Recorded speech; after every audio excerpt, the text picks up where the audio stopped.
In a chamber veiled in shadow, Queen Seraphina gazes into an ancient mirror, its surface swirling with unspoken memories for a long moment.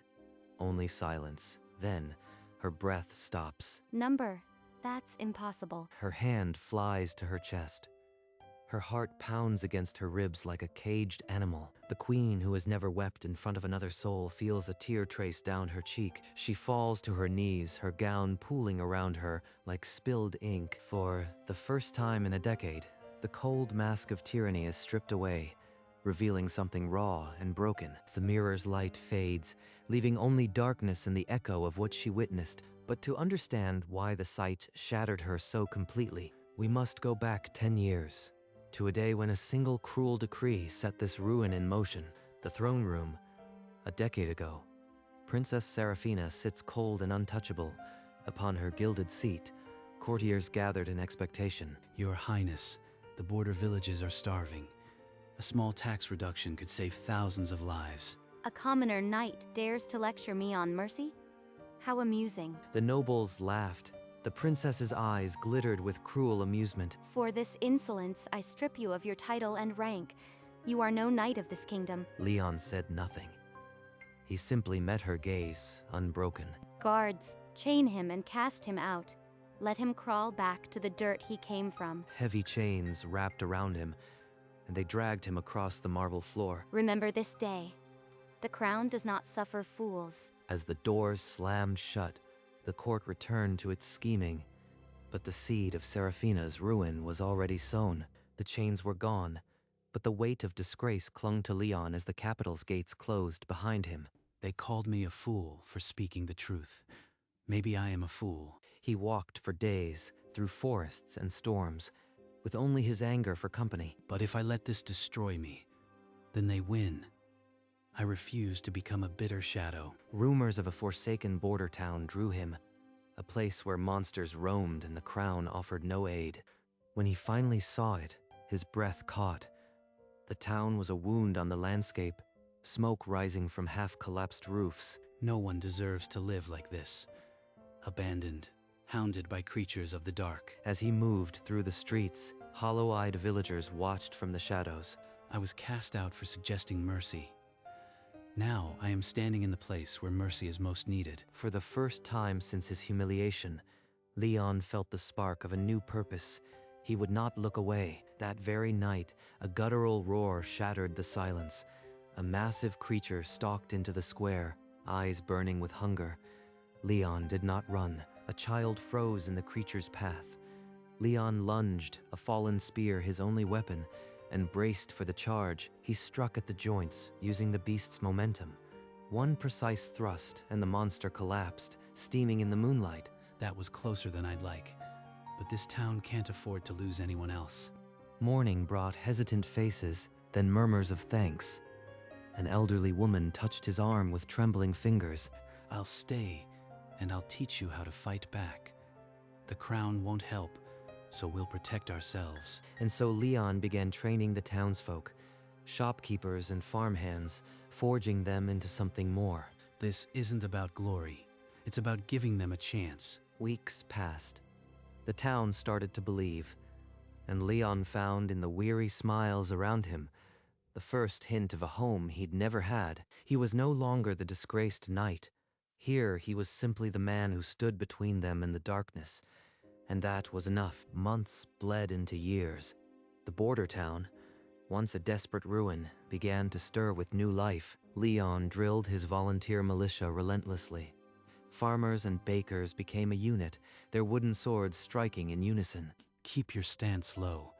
A monster won't wait for you to find your balance. They're not soldiers, but they have something stronger. A reason to fight. When a pack of beasts descended from the hills, the militia held the line. Not a single life was lost that night. Afterward, the town gathered. No grand speeches, just tired, grateful faces pressing in to touch his shoulder, his hands. I never wanted their worship, just their safety. A traveling merchant once called him the people's sword. Leon dismissed it, but the name stuck. The town expanded. New houses, a repaired wall, fields reclaimed, and at the center of it all, a man who asked for nothing. Funny. The crown exiled me to die in obscurity. Instead, I found a purpose they'll never understand. In the evenings, Leon found rest at the town's only inn. That was where he first spoke with Elena, the innkeeper's daughter. You are the sword everyone talks about. You look more like a tired farmer who forgot his supper. I used to be a knight.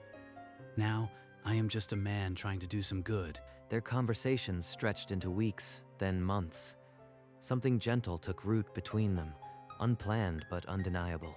They married in the town square, under garlands of wildflowers, with the entire town as witnesses. I never thought I'd have this. A home. Someone to share it with. A year later, Lily was born. The midwife laid the tiny, squalling bundle in Leon's arms. She's got your stubbornness. I can already tell. She won't sleep a wink. Papa, look, I caught a frog. In that humble cottage, far from palaces and politics, Leon had everything the crown could not give him: love, laughter, and a peace beyond any title. The capital lay under a leaden sky.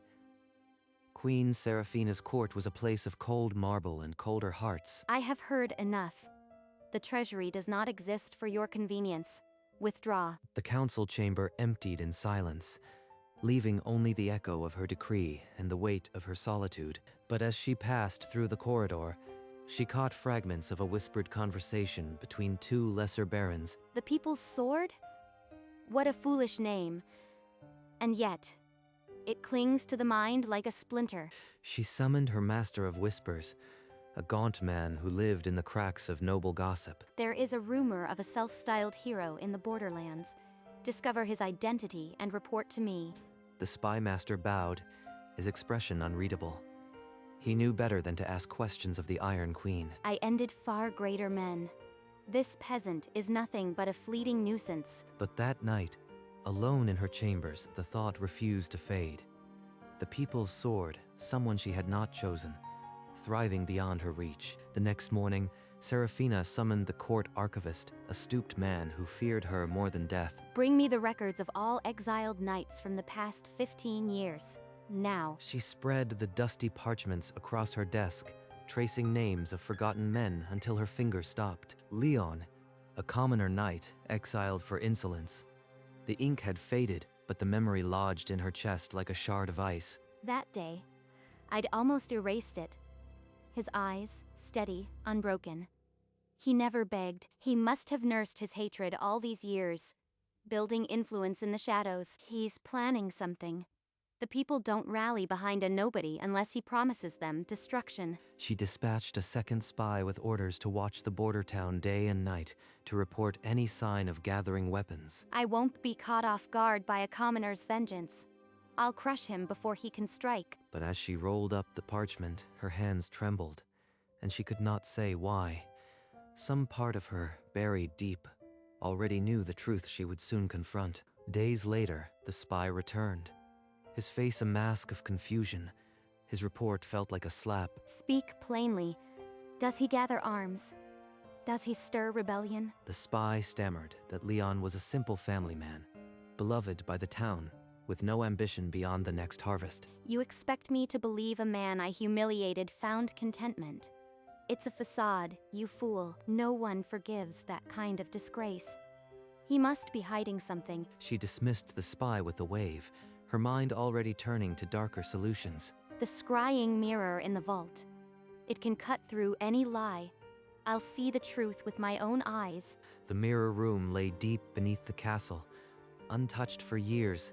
Its surface was a pool of liquid shadow. This will expose his schemes. Then I will finally have the proof to erase him. She pressed her palm against the cold glass and spoke the ancient words. The mirror flared to life, and the world of Leon began to form. The mirror rippled, and an image formed. Leon, standing against a snarling beast, his sword steady. The scene shifted. Leon in a sunny square, teaching villagers to hold a sword. She felt something stir. This isn't right. Where is the bitterness? The scheming? Then a humble inn, a woman with kind eyes serving him stew, her laughter like chimes. The mirror showed a wedding, simple and joyful. Leon held a woman's hand, tears in his eyes, then a cottage. A tiny girl ran into his arms, and the sound of her giggle seemed to echo through the glass. That warmth. It shouldn't be possible. It's like a stranger's fire burning my fingers. But the mirror gave more than sight. It pushed feelings into her chest. The trust of a town, the peace of a quiet evening, the unconditional love of a child. No, it's a trick. An illusion meant to disarm me. He can't be. He can't have this. Yet her hand trembled on the glass, and for the first time she wasn't sure she wanted to look away. The reversal had begun. She snatched her hand back, as if burned, chest heaving.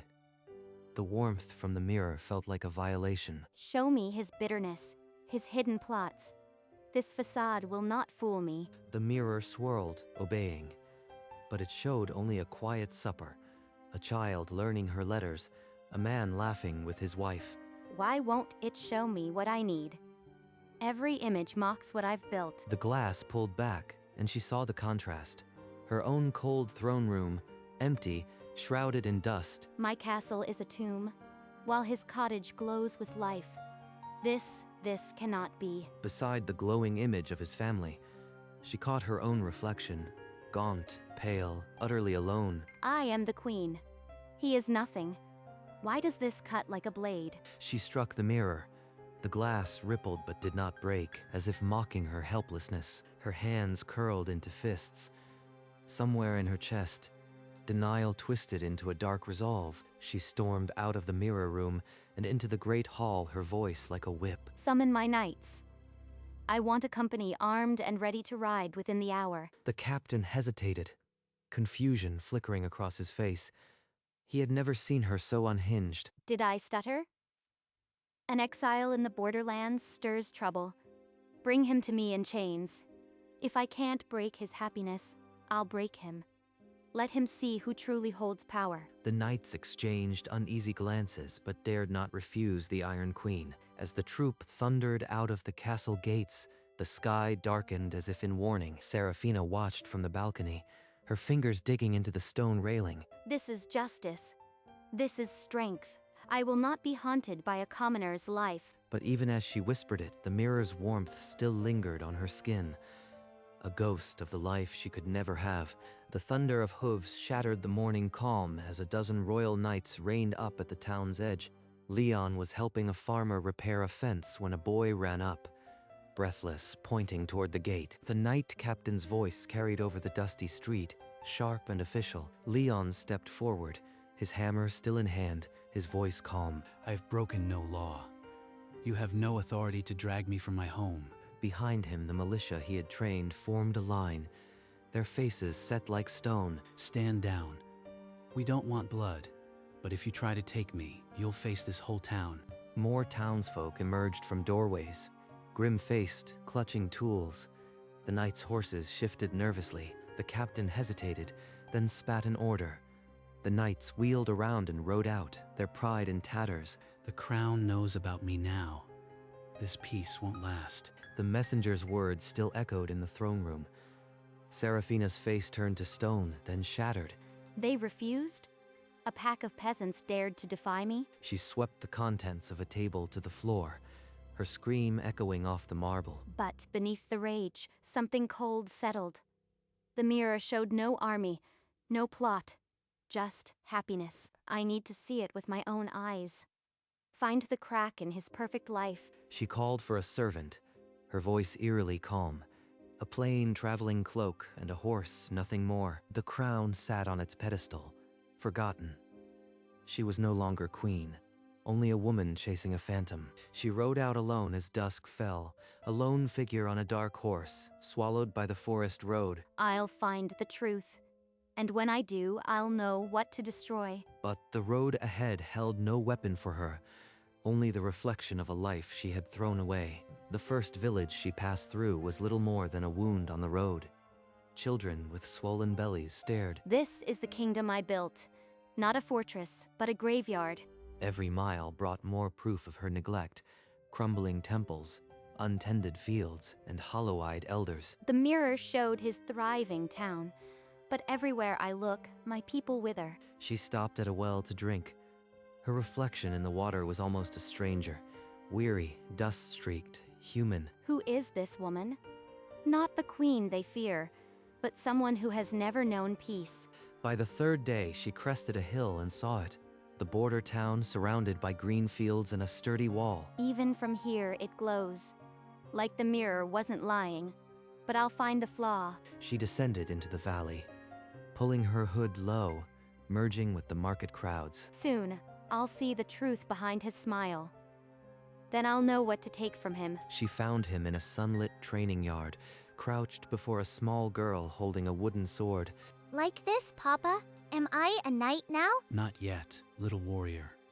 But your heart is already stronger than any king's. He named me a fool. She calls him Papa. I've never heard such tenderness. Later, she followed at a distance as he climbed onto a neighbor's roof, hammer in hand, trading jokes. A few more nails and winter won't leak through. We've survived worse. He fixes roofs. He plays with children. This is no act. It's a life I cannot touch. When he walked hand in hand with his wife and child toward the market, she saw the truth she had refused. I have an army, a crown. He has the one thing I cannot conquer, belonging. She stood frozen in the alley, unable to move, unable to deny what her own eyes had stolen from her. Dusk settled. Serafina crept closer to a garden where voices drifted through the leaves. Do you ever regret it? Being cast out from the capital? Regret? This life, you, Lily, I'd choose it every time. That exile was the best thing that ever happened to me. He's grateful? No, that can't be right. I hold no grudge. The princess did me a favor, in a way. The words struck her like a physical blow, stealing the air from her lungs. He doesn't hate me. He doesn't even think of me. I am nothing to the life I destroyed. She stumbled backward, her hand clamping over her mouth to stifle a sob. The world blurred. For the first time, she had no weapon against the truth. She fled into the evening shadows, but the echo of his peace followed her like a ghost. She ran until her legs gave out, collapsing in a moonlit clearing far from the town. I saw it all. The wedding, the child, the laughter, and it was real. The weight of a decade crushed down, and she clawed at the dirt as if to dig a grave for her pride. What have I done? What did I destroy? For the first time, Serafina wept, not silent tears, but raw, ugly sobs that tore from her throat. I hated him for surviving me, but I am the one who died inside years ago. She understood now. She had never been a queen, only a scared girl who mistook cruelty for strength. I threw away the only man who ever spoke truth to me, and he's happier without my shadow. The tyrant princess was gone. In her place, a broken woman begging the silence for absolution. But the silence gave nothing.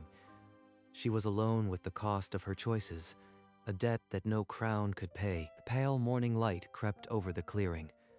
Serafina sat slumped against a tree, hollowed out and still. If I write to him, explain, maybe the weight will lift. She found a scrap of parchment in her pack and began to write, the quill shaking with each stroke. The words came haltingly, but halfway through, she stopped and stared at the ink. This isn't for him. This is for me, to ease my own guilt. She saw then that her apology would only reopen old wounds, disturb the peace he had built. With trembling hands, she held the corner of the letter to the dying embers of her campfire. The paper curled and blackened, the smoke carrying her selfish hopes into the dawn. I'll carry this alone. It's the first thing I've ever given him that he truly needed. Nothing. She mounted her horse and rode away, never looking back. The road to the capital stretched before her, but it was a different woman who traveled it now. The capital greeted her with the same cold stone. But Serafina walked through the gates a different woman. Summon the council. I have decrees to sign and wrongs to mend.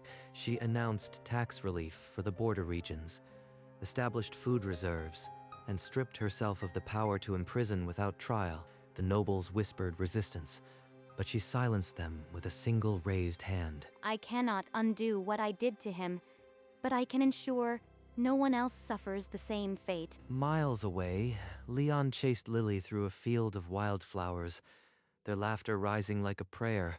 Look, Elena, She's faster than the last monster I fought. Back in the capital, Serafina labored into the night, her desk buried under plans for clinics and schools. He will never know, and that is exactly how it should be. The slow work of healing began, not for recognition, but because for the first time, she understood what a crown was truly for. Years passed. The queen who once ruled with iron became a quiet figure in simple robes, her throne more a symbol than a weapon. On quiet evenings, she still descended to the mirror room, though her steps were slower now. The glass shimmered, and there he was, Leon, his hair touched with gray, laughing with a group of townsfolk. Lily had grown into a young woman, her smile her mother's, her courage her father's. She was teaching the village children to read. He raised a daughter who shares his strength. She will never know my name. The town had become a small market hub, the walls decorated with murals of a monster-slaying hero. They painted him as a legend, but he never wanted anything more than his family's safety. She watched Elena place a hand on his shoulder, a gesture of simple affection earned over decades. And for a moment, Serafina smiled, not with bitterness, but with a quiet, bittersweet peace.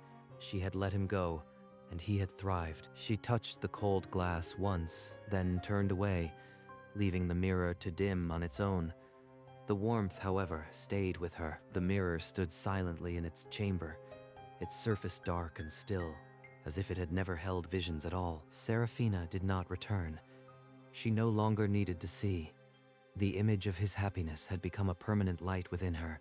In the border town, Leon's laughter echoed across generations, a sound that required no royal permission. Lily married and had children of her own, and Leon became a grandfather, his home always open and busy. In the capital, the reforms she set in motion had become ordinary, and the people no longer feared the crown. She lived alone, but not unhappily. The silence of her chambers was filled with a peace she had never known as a young princess. The mirror would remain untouched. She had already seen the one truth that mattered, that mercy, even learned too late, could still shape a kingdom. And so the glass grew cold, reflecting only the empty room. But the warmth of that other life had seeped into her bones. Some wounds can never be fully healed, but the choice to stop wounding is a beginning. The tale ends not with reunion, but with the grace of letting go.